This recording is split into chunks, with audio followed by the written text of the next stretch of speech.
AMF took 10 of its so much pain punishing power and imagine its flavors, each with a fast that you'll be looking fly as ever in the new Ricky Regal collection, brought to you by Lacoste. But don't be late. Grab yours at Ricky Regal at 866 Regal 77. Spotlight up next. Hey guys, Ulysses here with Odycco, and for today's episode, let's keep it going with the premise of artist collaborations. Last episode, we dissected J. Cole and his RS Dreamers. So for today, we are going to focus on an artist by the name of Ricky Regal. Now, who exactly is Ricky Regal? Well, it's none other than the alter ego of Bruno Mars, who last year dropped a collection of 70s inspired clothing that we're going to take a look at. Which begs a question: does the collection live up to what it's trying to be? Let's find out in today's episode of Spotlight. Now, before we get into the nitty-gritty of the attire, I thought I'd give a quick background on Bruno Mars for the three of you who don't know who this living legend is. For those who do, you can skip to this point of the video to continue.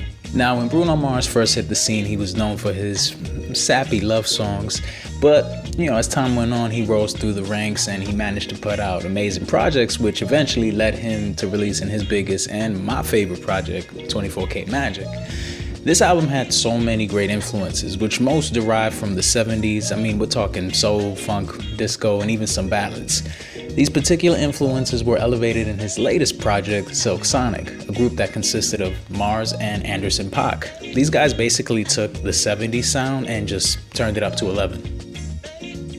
Now this is where the Ricky Regal Lacoste collaboration comes in. According to Mars, Ricky Regal, his alter ego, is defined by someone who, quote, embraces freedom, luxury, and creativity with an effortless wave of lux, end quote.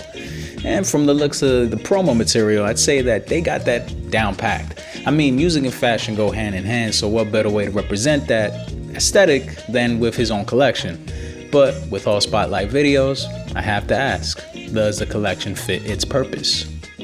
For the most part, yes and no.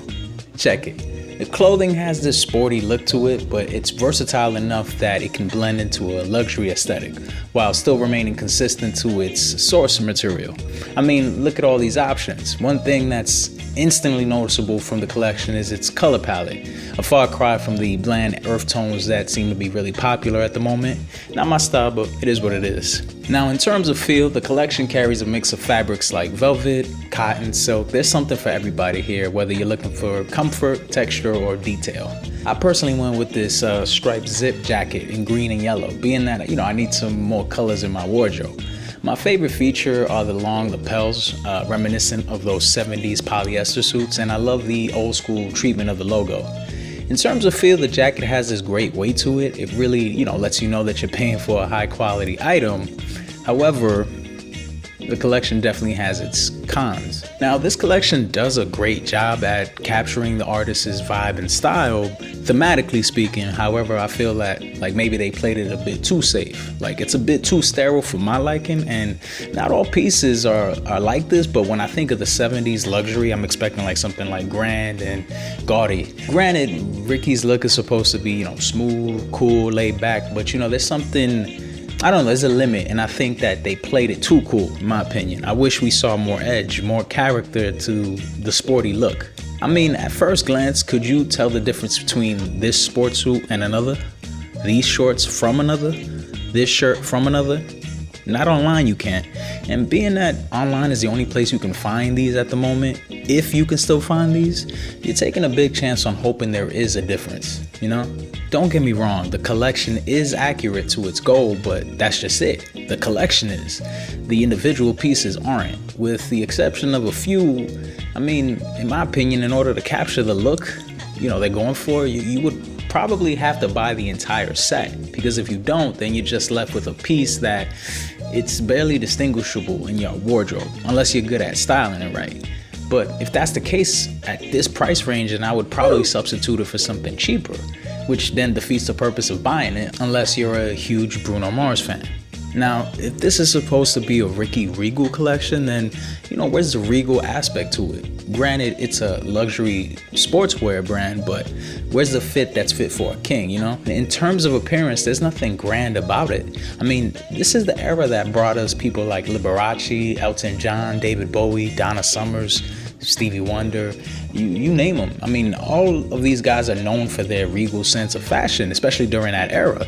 So you break up this collection into individual pieces, what you get doesn't really reflect what you're supposed to see, in my opinion.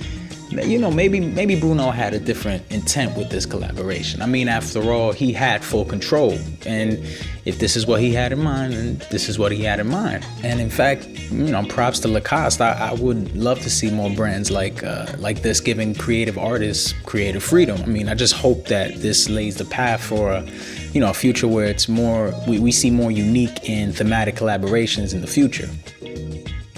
But to sum it all up, unlike most uninspired collaboration, this one, was very unique and well-intended for the most part. It had a lot of potential, and although I don't know if the campaign was successful or not, I honestly hope there's a sequel to this collaboration. Now, I'm not trying to contradict or repeat myself, but the intent behind this was perfect. You know, the marketing, the promotion, the materials used, brands associated, they really mesh well together. The execution, not so much. I mean, I think the aesthetic didn't really match the design. I think it's a great first try from Bruno, and I'm curious to see where he goes with it. And, hopefully if they stick to the 70s theme, who knows what kind of ideas we can get besides the sportswear aspect to it. There's a plethora of different ideas. Oh dear. Anyway, these were my thoughts on the Ricky Regal Lacoste collaborations. I don't know if I'm saying that right, Lacoste, I don't know. Anyways, let me know if you feel the same. Maybe I'm crazy wrong or I missed something. Would you rock something from this collection? If you have, what do you think about the look and feel? Share some of the fit ideas that you have with me on Instagram or Twitter at odycco. And if you have any artist collaborations I should look at, comment below and let me know. For more content, feel free to like, subscribe. This is odycco signing out. Take care, y'all. We've only just begun.